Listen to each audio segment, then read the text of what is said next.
All right. Couple quick announcements as always to kind of get started. This week is pretty much the same as last week. I don't have it posted yet, but I will after class, but you will have a content worksheet due tomorrow. So I'll have a worksheet through Brightspace due tomorrow. I'll have another one on Wednesday, another one on Thursday. So we're still going to have the 3 worksheets this week, very similar to what we did last week.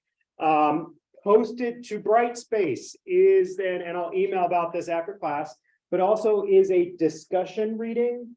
So I have a reading that's a little bit more focused on disease from a book called Spillover. And that is posted to Brightspace as well. Same format as previously. It's a short reading, about the same length as the others. There's a series of questions or topics just for you guys to think about as you do the reading so that you're then ready to come in and have some discussion on that. And that's going to be in Thursday's class then. So that discussion readings for Thursday, again, same kind of process as last week, just a different reading. And then on Friday is the only real difference. Friday this week, we have our 3rd and final exam. But remember, you also have your paper due as well. My recommendation is that Dropbox for that paper is already up. I usually recommend getting that turned in as soon as possible, so that then by the time Friday rolls around, you only have to studying for the exam to worry about. Okay. Questions about that? And then we're done on Friday. Winter term's over and spring semester starts in a week. Oh. Trust me, I think the faculty are less excited about that than you guys. I teach every other winter term.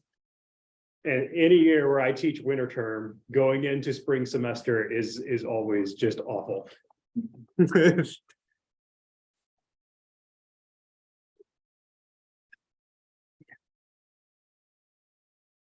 I enjoy the class and I enjoy interacting with you guys, and I just hate how everything just comes together all at once. Okay. All right. Otherwise, today. Oh, did they send out the IDEA course evaluation yet? You guys should be getting an email about the IDEA course survey anytime now. That's the part that I forgot. You should be getting an email about the course IDEA course evaluation survey at any point today or in the next couple of days. I'll let you know. I'll look it up when it's supposed to go active. But remember, there is an extra credit opportunity for the class then as well. I do take the feedback from those pretty seriously. I try to use feedback from students to improve courses every year. And that's why I just really want to get feedback from everybody. So what's going to end up happening there is just to encourage you getting that feedback and helping me improve the course is then it's, I don't know who has or has not filled out the survey when you do it. All I know is how many students filled out the survey. So I can't say, hey, such and such, fill out the survey for the extra credit stuff. I don't know who has or hasn't done it, but I want to get feedback from everybody. So it's 2 points of extra credit if 80% or more of the class fills out the survey. It is then 5 points of extra credit if 90% or more of the class fills out the survey. And it's 10 points of extra credit if everyone fills out the survey. Now remember, there's 10 of you in the class this winter term. So that equates to 8 if you have to fill out the survey for the 80%, 9 for the 90%, and all 10 of you for the then 100%. Questions about that then?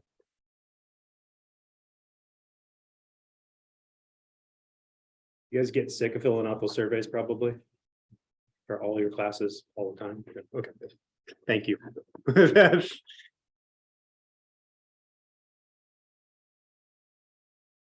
Okay. Last lecture, last week, we really talked a lot about antibody structure, antibody genes.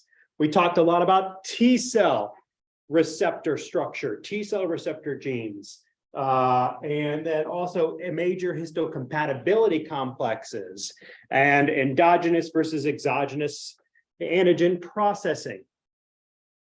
Today, what I'm really going to do is place all of that into the context of now we have an antigen in our body and we induce an adaptive immune response. So I'm really going to put a lot of that stuff that we talked about last week into more of a time course or sequence of events that's going to occur.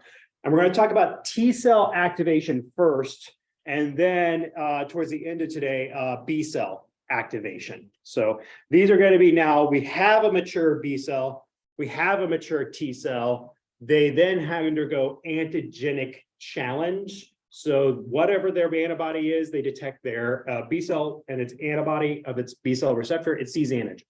Or a T cell sees its cognate antigen via the T cell receptor. We're going to talk a little bit about what happens after antigenic challenge with some of these adaptive immune cells. And we're going to talk about activation of T cells to start off with today. And it turns out, well, why am I starting with T cells? Because they are going to get activated first. T cell activation does occur prior to B cell activation. So, and we're going to put that into a little chronological order here to some degree. So activating T cells, naive T cells. So these are ones, these are again, what I'm referring to this term naive T cells. This is a mature T cell. It's gone through thymic education, thymic selection. It's been released from the thymus gland. So I'm going to say it's a mature T cell, but a naive one, it's a mature T cell that has never seen its antigen. So these naive T cells, they can typically circulate in your body for months to years in your blood and your lymphatic system. And activation of these cell types is then the initiating step in the adaptive immune response. So this is how adaptive immunity is going to get started. You always start it with a T cell activation. And what we're going to talk about here is the two different main types of T cells, whether it's a T helper cell or a T cytotoxic cell. I'm going to go through T helper cell activation first, and then T cytotoxic cell activation second here. But what does a T helper cell do? What's its main function?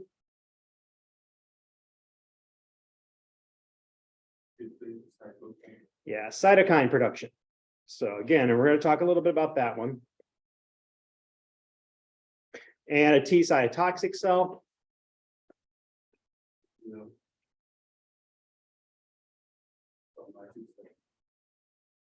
It kills virally infected or cancerous, host cells, self cells. So it's cytotoxic, cell toxic, or cell killing is just what that term again stands for. Okay. So we're going to take a look at these. This is kind of an overall diagram that shows a little bit about then T cell activation and differentiation. So it turns out, regardless of what I've been saying about T helper cells and T cytotoxic cells, I've been oversimplifying what happens. Okay, and I'll get to this here in a second. But it turns out the activation of both CD4 positive, so is that a T helper cell or T cytotoxic cell?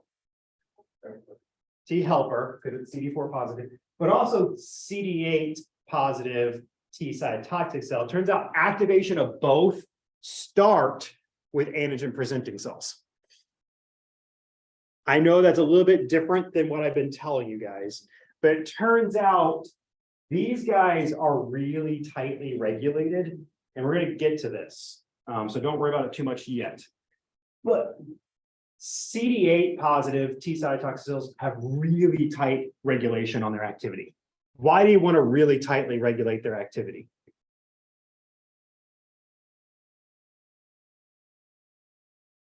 What do they do again? They kill host cells. Yeah. Cells that aren't meant to be. Yeah. So they kill host cells, period. That's what CD8 positive T cytotoxic cells do. So you only want them to kill host cells when they're supposed to be killing host cells. You really only want them targeting virally infected or cancerous host cells. You do not want them turned on when they shouldn't be turned on. Okay, does that make sense, everybody? Having these guys be, say, leaky on is really bad. So you have really tight regulation. It turns out, and we'll get to this, but it starts off the activation of both T helper cells and T cytotoxic cells start with an antigen presenting cell. But in this case, it's really going to be more directly activating T helper cells. But in this case, it licenses the T cytotoxic cell. It basically primes it. Then that T cytotoxic cell also has to come and contact a different target cell that also has the antigen that it is going to target, expressed by being presented by MHC1. So it turns out CD8 positive T cytotoxic cells, they first have to interact with an antigen presenting cell that is presenting via MHC1 its cognate antigen that primes it. It goes off someplace else. And then if it encounters a target cell, since it's been licensed or primed, only then does it exert cytotoxic activity. Again, we're going to take a look at this here, but there's an extra step involved that I have kind of been skipping over up until this point. Is everybody kind of mostly okay with that? Okay, we'll get to that a little bit more specificity. So we're going to talk about signals to activate a T cell first. Typically, T cells require 2 signals, maybe 3 to become activated.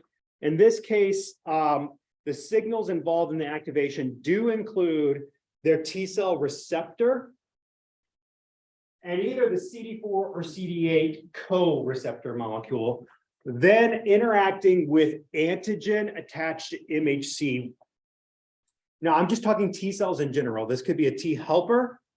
And in that case, it's going to be TCL receptor CD4 interacting with antigen MHC class 2. Or it could be a T cytotoxic cell receptor. And in that case, again, this is my little diagram. It could be T cell receptor and CD8 interacting with antigen on MHC class 1, more specific.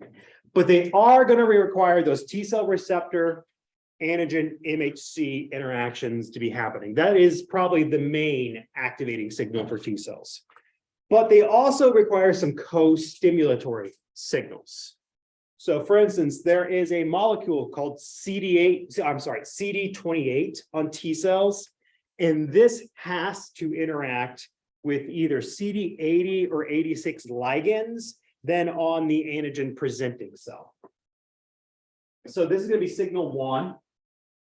And then they also have this co-stimulatory signal 2.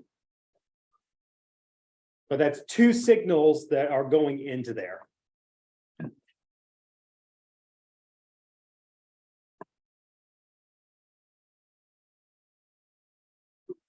And then finally, they kind of require a 3rd signal, although this is interleukin 2.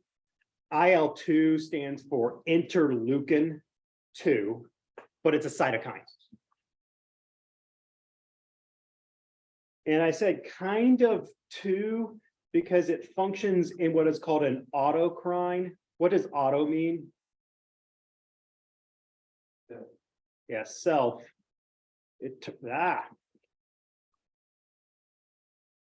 What did I just do? All right, we'll get there.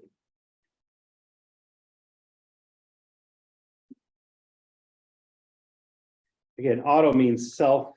What happens when I say it's functioning, it's a cytokine that's functioning in an autocrine fashion. It's kind of weird.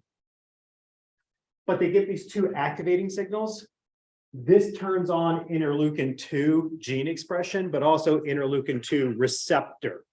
So IL-2 is the cytokine. IL-2R is the receptor for interleukin 2. Both of those get turned on by those first 2 signals. The T cell starts making interleukin 2, and it secretes it out, but then it comes back and binds right back onto the receptor on the surface. So the cell is making cytokines that come back, bind a receptor on the surface, and then further activate the same cell. So it's called autocrine function because they make the cytokine, comes back and binds to their receptor, and then they activate their self further.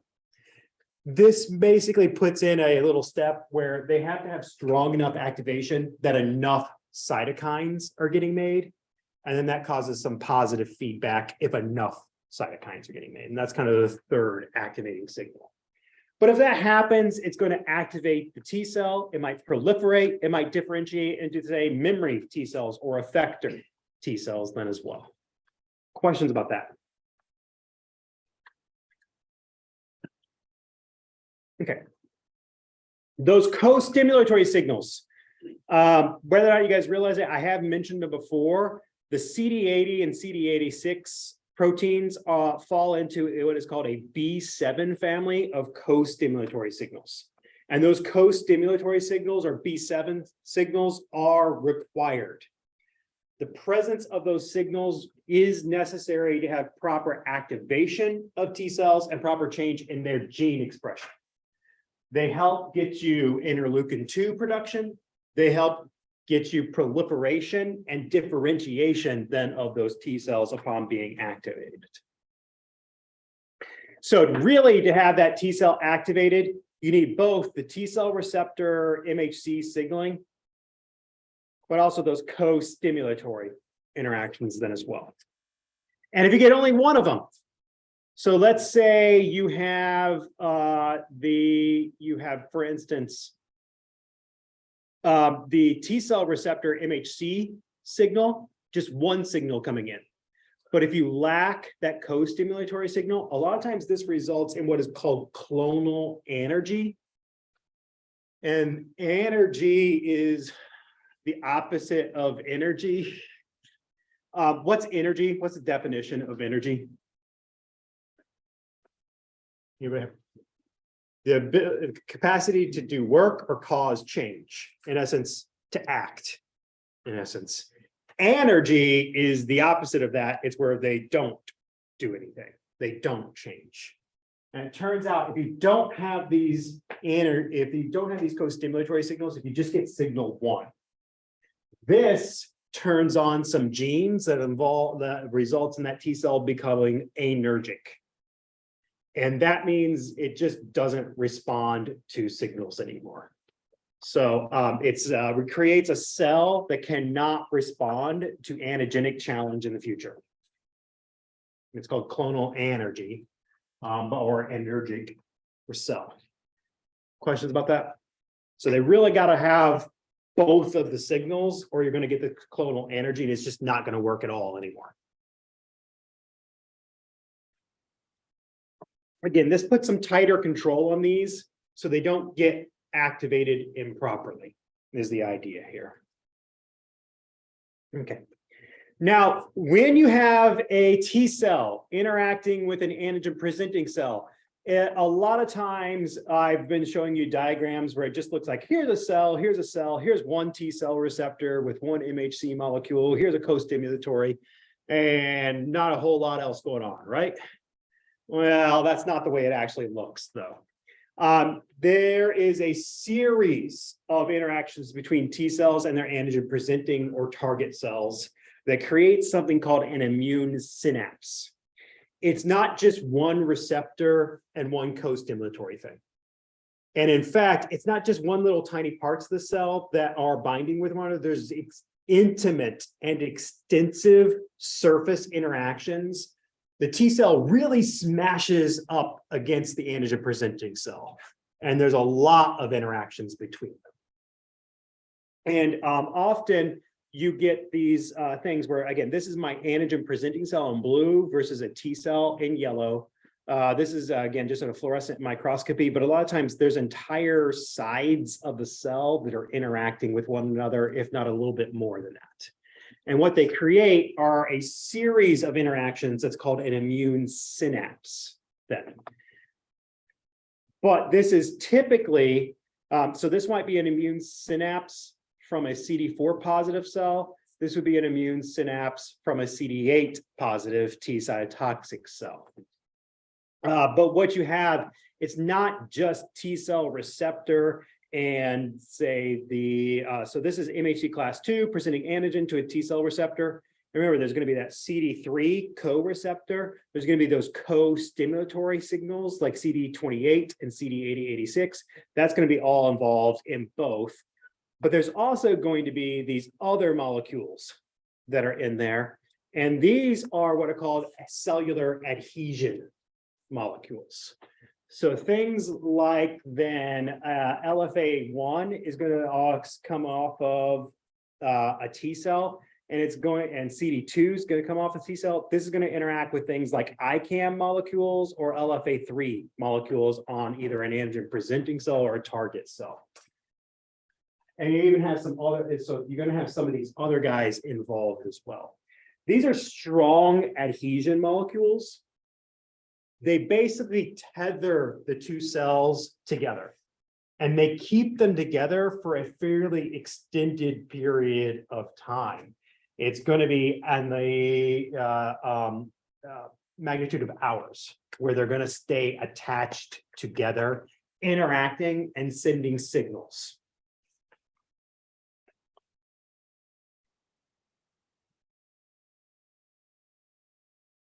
These last two diagrams are just showing you the different molecules involved in these synapses.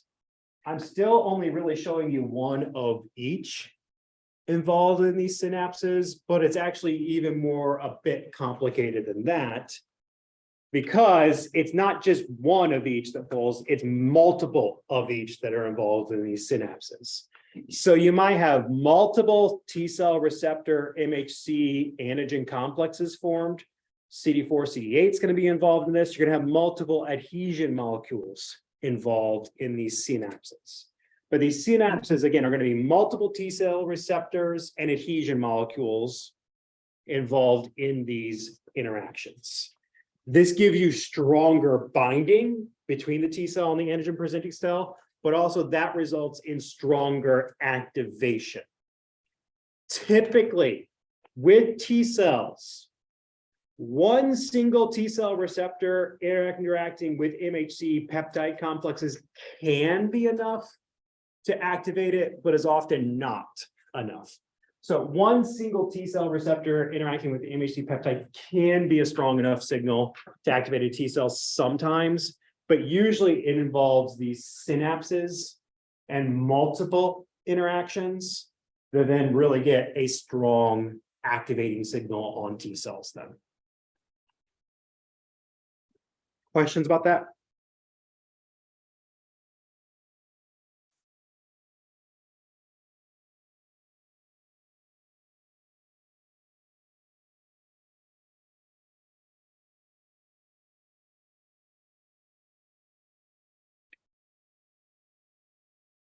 All right, T cells are going to typically then get activated when MHC peptide complexes coming off of that antigen presenting cell are then going to bind onto the cognate T cell receptor.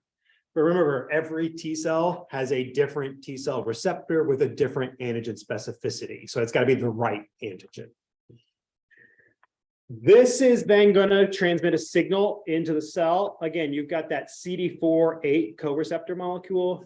MHC class 1 or 2 with peptide sends a signal through the CD3 complex, but this is going to result in phosphorylation of those ITAM domains, especially in the zeta chain of the CD3 co-receptor complex then.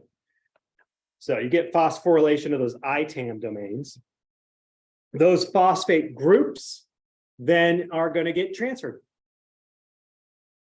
So those phosphate groups get transferred onto then secondary messengers, where you get a whole series of these secondary messengers that no, I don't expect you to know. Okay, just showing you kind of the how complicated some of these signal transduction pathways can be. But they're going to get passed, and again, as those phosphate groups get passed to those secondary messengers, then they activate them, and that's often then going to result in changes in the expression level of a T cell, such as say turning on interleukin-2 cytokine production genes, turning on the interleukin-2 receptor genes, but also eventually it's going to create proliferation of the T cells, differentiation of the T cells, and just overall activation of those T cells then as well. Okay, questions about that?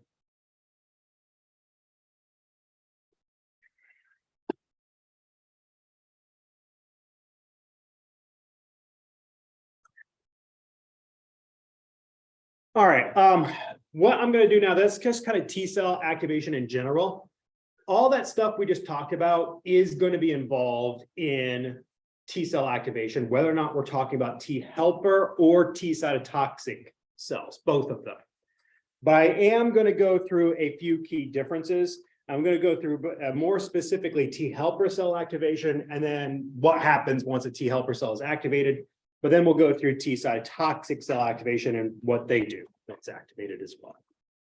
So T helper cell activation, this is actually going to be a bit, these are going to be some wordy slides, but actually we've talked a lot already about what happens, the sequence of events to activate a T helper cell. I'm just going to add a few more details in. But remember, you're going to always start off with, well, you got a T helper cell that recognizes a particular antigen. It has one antigenic specificity at its T cell receptor. Well, let's just say it's cognate antigen, the antigen it does recognize and bind to. I've used cognate a lot. Everyone okay with that term? Cognate just means it's match. It's cognate is a terminology that's used a lot in signal transduction. Anyways, let's just say you have a T helper cell, its cognate antigen attached to a pathogen gets introduced to the body.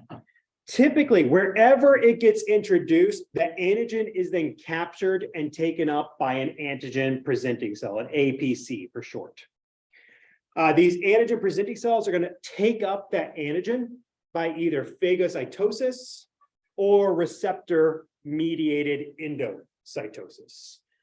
Very similar processes that are just triggered by slightly different things. Okay. Phagocytosis, receptor mediated endocytosis. Antigen presenting cells. What is the best type of antigen presenting cell? So the best type is going to be a dendritic cell. What are some other types that could get used? What are some other things that can function as antigen presenting cells? Macrophages, B cells, and some what are called non-professional APCs, but those guys are a little weird and don't worry about them probably too much.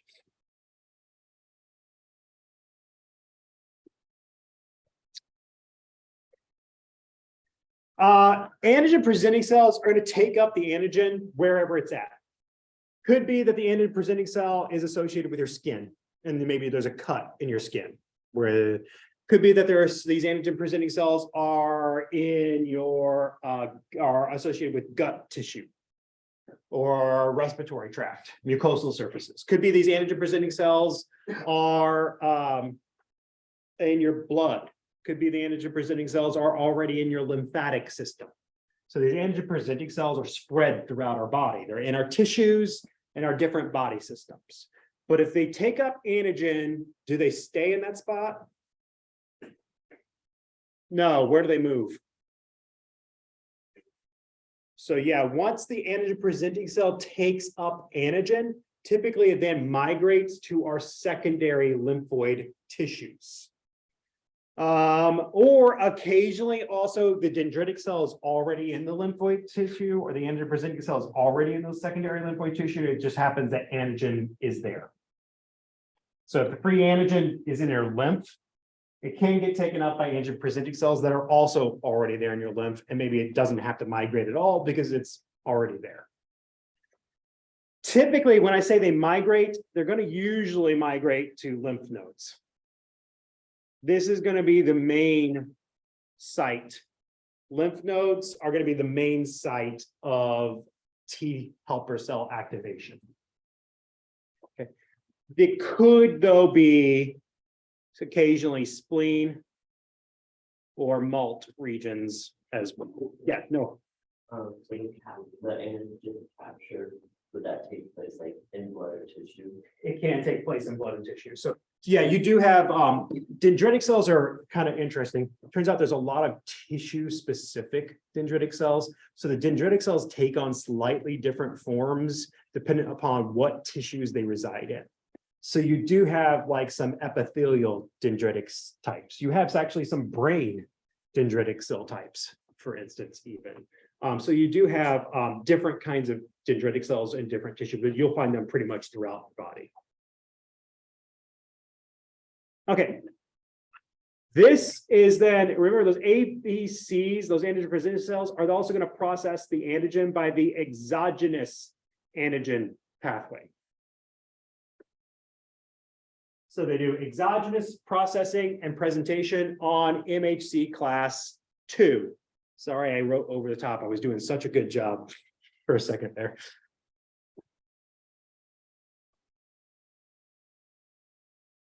So this is basically putting together all that stuff that we just talked about. And then once you have that, you have the process antigen gets attached to MHC class 2. In what compartment of the cell does that attachment happen? What part?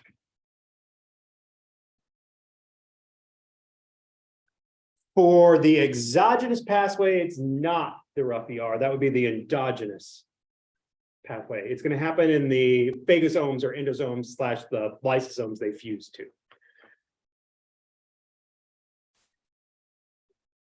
But then that MHC class 2 antigen peptide complex gets expressed on the surface and displayed on the surface of the antigen presenting cell, presented to T helper cells along with those co-stimulatory signals, those B7 co-stimulatory signals we just talked about.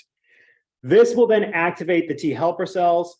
They'll go through, they'll proliferate, differentiate, and then they'll be released to the body.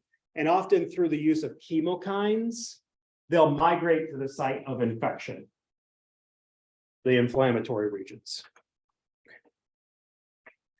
Now, like I said, a lot of this is happening in lymph nodes. Most of the time, the main site of T helper cell activation is lymph nodes, occasionally spleen or MALT. But what is happening here is this might be my lymph node. Again, if I look at this a little bit more detail and place it in the context of what's happening in the body, dendritic cells or APC or other antigen-presenting cells that are displaying antigen, they'll enter into the lymph nodes via the lymphatic vessels, the lymphatics.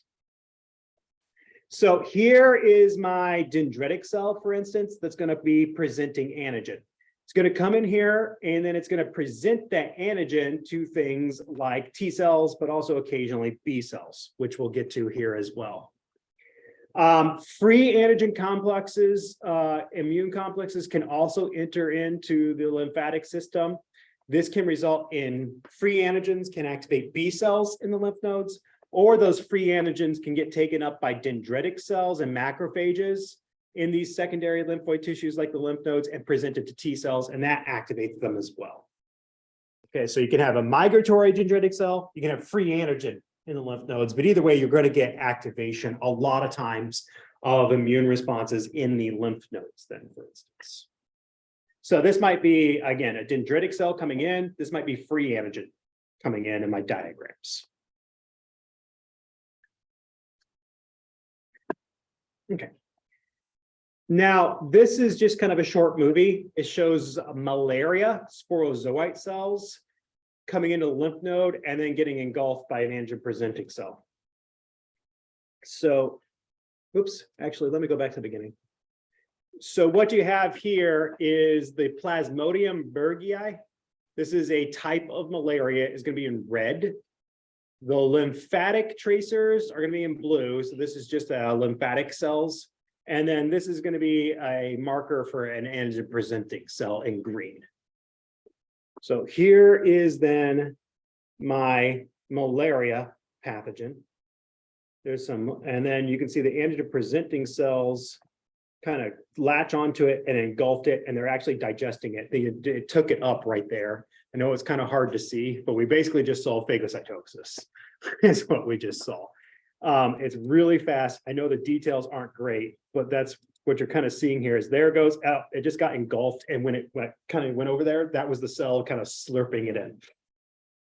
And then you see it change shape.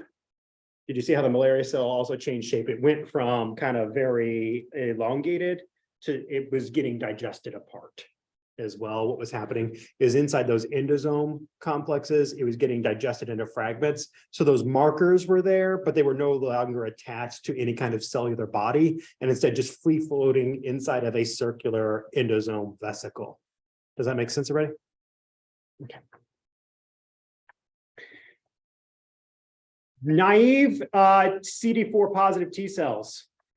Once they interact, so this is again a T cell in red binding to then a dendritic cell in green. So this is a fluorescent microscope image. You see that kind of yellowish region right here? That is where the two cells are interacting. The fluorescent signals overlapped. I don't know why, but red plus green apparently equals yellow in the little images they took. It's false colored. It's all computer filled in. But it shows where they're having those intimate interactions or those immune synapses. And again, that does take place over a pretty extensive portion of the T cell and antigen presenting cells surfaces. Okay. So what you have here is when that interaction takes place, it takes place pretty quickly, but usually the CD4 positive T cell has its movements arrested. So it stops moving around whatsoever. And it actually stays involved in those interactions for about 8 hours or more with a dendritic cell. So those immune synapses do hold them really closely together. They stay sending signals back and forth, activating one another for about 8 hours. And the entire time they stay in the same spot, typically in one of those secondary lymphoid tissues, lymph nodes most often.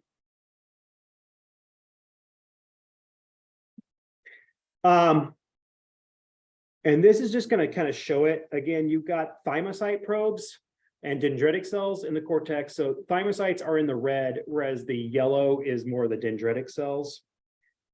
But again, you can see that once they interact, they tend to stay in one spot. They don't really move around. They can stay in those interactions for long periods of time. Once they start interacting with a dendritic cell and get engaged with it, they're going to kind of stay. And if they're not engaged with a dendritic cell, they move around within those areas a little bit more. Sometimes you can see a thymocyte come in contact and come right back off. It probably kind of briefly engaged with an MHC, but it did not have an antigen that it recognized, for instance. But you're just seeing some of these are, again, throwing some of these interactions. And sometimes when they are engaged, they will stay in that same area instead of moving around, for instance. Questions about that? So, sorry, I got this a little bit wrong. This is tracking their paths down here, just to explain it a little bit better. This was like wild type, but without any antigen supplied. This is over here, wild type, but with the antigens supplied. And you can see without the antigens, they're going to be moving around much more. They're not getting growth, their movement arrested. But with the antigen, they do have their movement arrested and they stay associated with the dendritic cell surfaces. Does that make that makes a little bit better sense? Sorry about that. Okay. So if you got that antigen presentation by an antigen presenting cell to T helper cell, that activates it. Question about that entire process and the events that lead to it.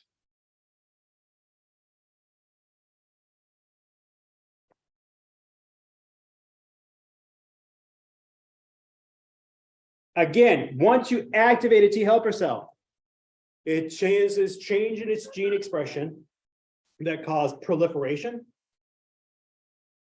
Just it divides and makes many copies of itself, 1 to 2 cells to 4 cells to 8, 16, 32, 64. So it makes many copies through cell division. It differentiates into again things like memory T helper cells or effector T helper cells. And those starts causing cytokine production. First interleukin 2, but eventually in these effector T helper cells, other kinds of cytokines as well.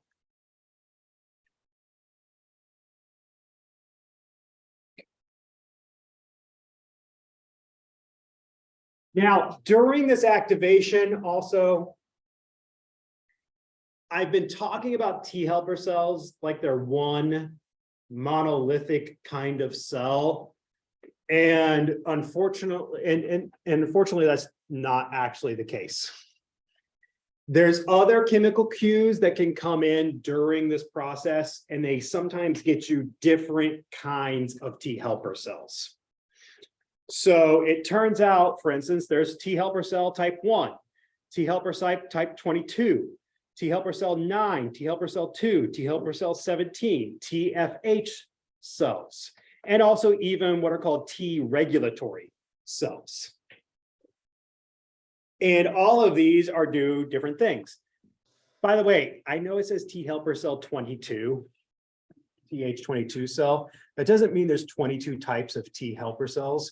It means this is triggered by interleukin. Basically, this guy's job is it's triggered by the presence of interleukin 6 and tumor necrosis factor alpha will cause it to differentiate into a T helper 22 cell, but its job is interleukin 22 production. So it's actually, these guys are getting named after the cytokines that they produce. Okay. And what happens is it's really kind of complicated. But if you have activation of a T helper cell by an antigen presenting cell, this is happening in the lymph nodes, but there's some other cytokines that are produced, and dependent upon what cytokines are produced, it controls what kind of T cell that you get.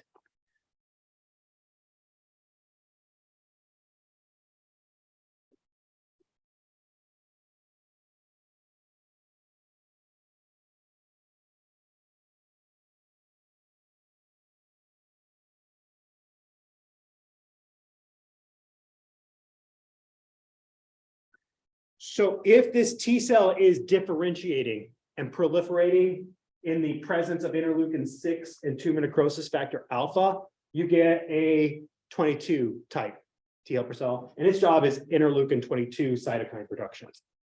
This is one that controls inflammation, is particularly in skin. So this guy is typically going to get made in result to skin infections. Now, why and how would you get these types of things? If you had a dendritic cell that picked up antigen and it was a skin specific variety of dendritic cell. So remember how I said there's different kinds of dendritic cells in different kinds of tissues. So if you had the skin specific portion of a dendritic cell migrates to the lymph node, it also is going to make some interleukin 6 and tumor necrosis factor that says make a skin, more useful skin T helper cell type. Does that make sense, everybody? Okay. It's a similar situation with a lot of these also. T helper cell 1 is going to make a lot of interferon gamma and tumor necrosis factor. This is involved a lot of times in inflammation in tissue regions. TFH, this stands for T follicular helper. And what it is going to do is help the B cells mature properly at follicles or germinal centers in the lymph nodes or secondary lymphoid tissue. So it's actually going to, this guy is mostly for controlling B cell maturation, for instance. And then you have some of these others. So this guy is T helper cell 9 makes interleukin 9. Interleukin 9 is often involved in combating extracellular pathogens and worm parasites. You have T helper cell 2 makes a lot of interleukin 4, 5, and 13. And again, this is for helminth or worm infections, but also an activator of eosinophils. So having too many of this guy sometimes it also has some implications in allergy if you have too many of that type of T helper cell. And then you have some others, for instance, like T helper 17, which is good for combating extracellular pathogens like bacterial or fungal pathogens, for instance. And then you have this T regulatory cell. We're going to talk more about this tomorrow, T regulatory cells, but their job is actually suppressing immune responses. Overall, T regulatory cells are ones that turn off immune responses. They're important regulators of our immune system to make sure it's not too active, not overactive, not active all the time. And that actually helps to inhibit, for instance, autoimmune disorders in some cases. Okay, questions about that? I know there's a lot going on in this slide.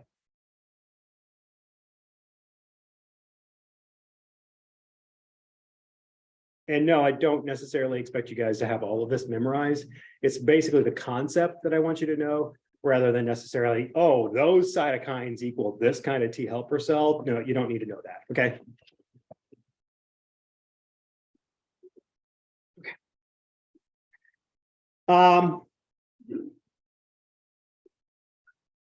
So this is again, just some different examples of T helper cell functions then. Again, T helper cells in general make cytokines. But maybe I have a TFH cell. It's going to make things like interleukin 2, 4, interleukin 21, interferon gamma. Those often help with B cell activation. So you might have B cells in a germinal center of secondary lymphoid tissue. This activated T helper cell is going to help activate those B cells in response to antigen so that you can get an activated B cell. Okay, and maybe they go off and do their things like plasma cells making antibodies, but T helper cells are necessary to activate B cells, something we're going to talk about at the end of lecture today. You can also require T cells, T helper cells, to even activate things like T cytotoxic cells. And we're going to talk about this one, but you have some cytokines like interleukin 2 that will help activate T cytotoxic cells as well. It turns out to activate a T cytotoxic cell, you really need an antigen-presenting cell and an activated T helper cell. And only then can you activate the T cytotoxic cell to go off and then target cells. Really tight control on those T cytotoxic cells. Questions about that?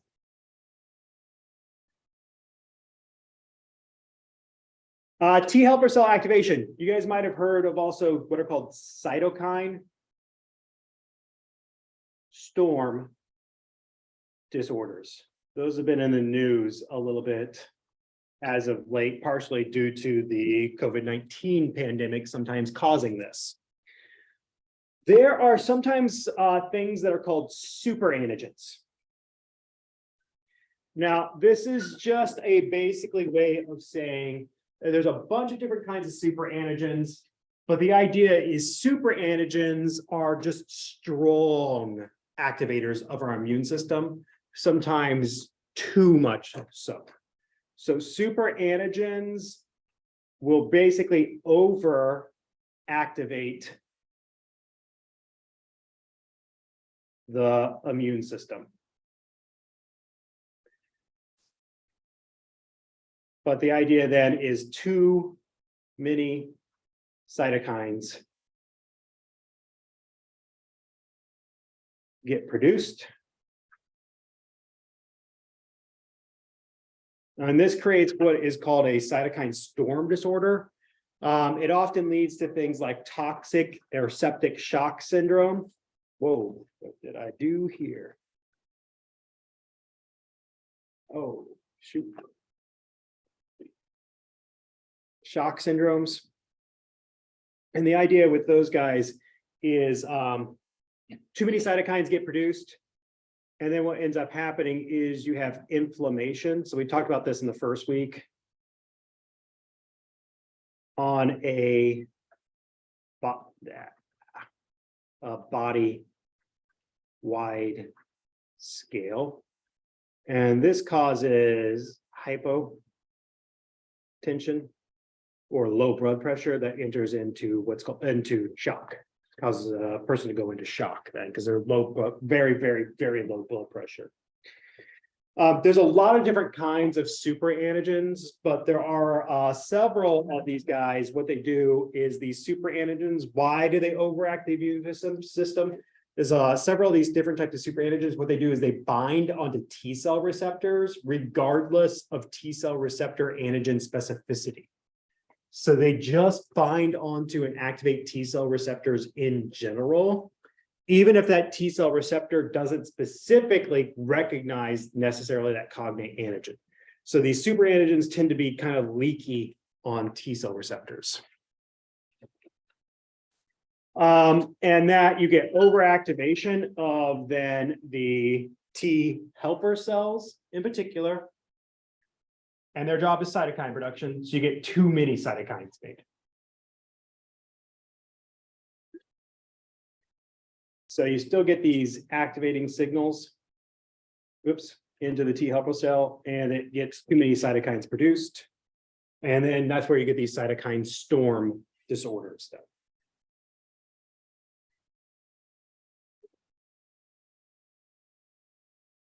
Yeah, we won't, don't worry about this part here.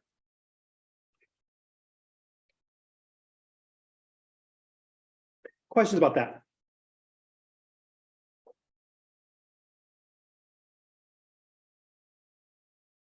All right, why don't we take a break? That's a little bit on T cells in general, T helper cells. We'll take about 5-10 minute break and then we'll talk about T cytotoxic cell responses.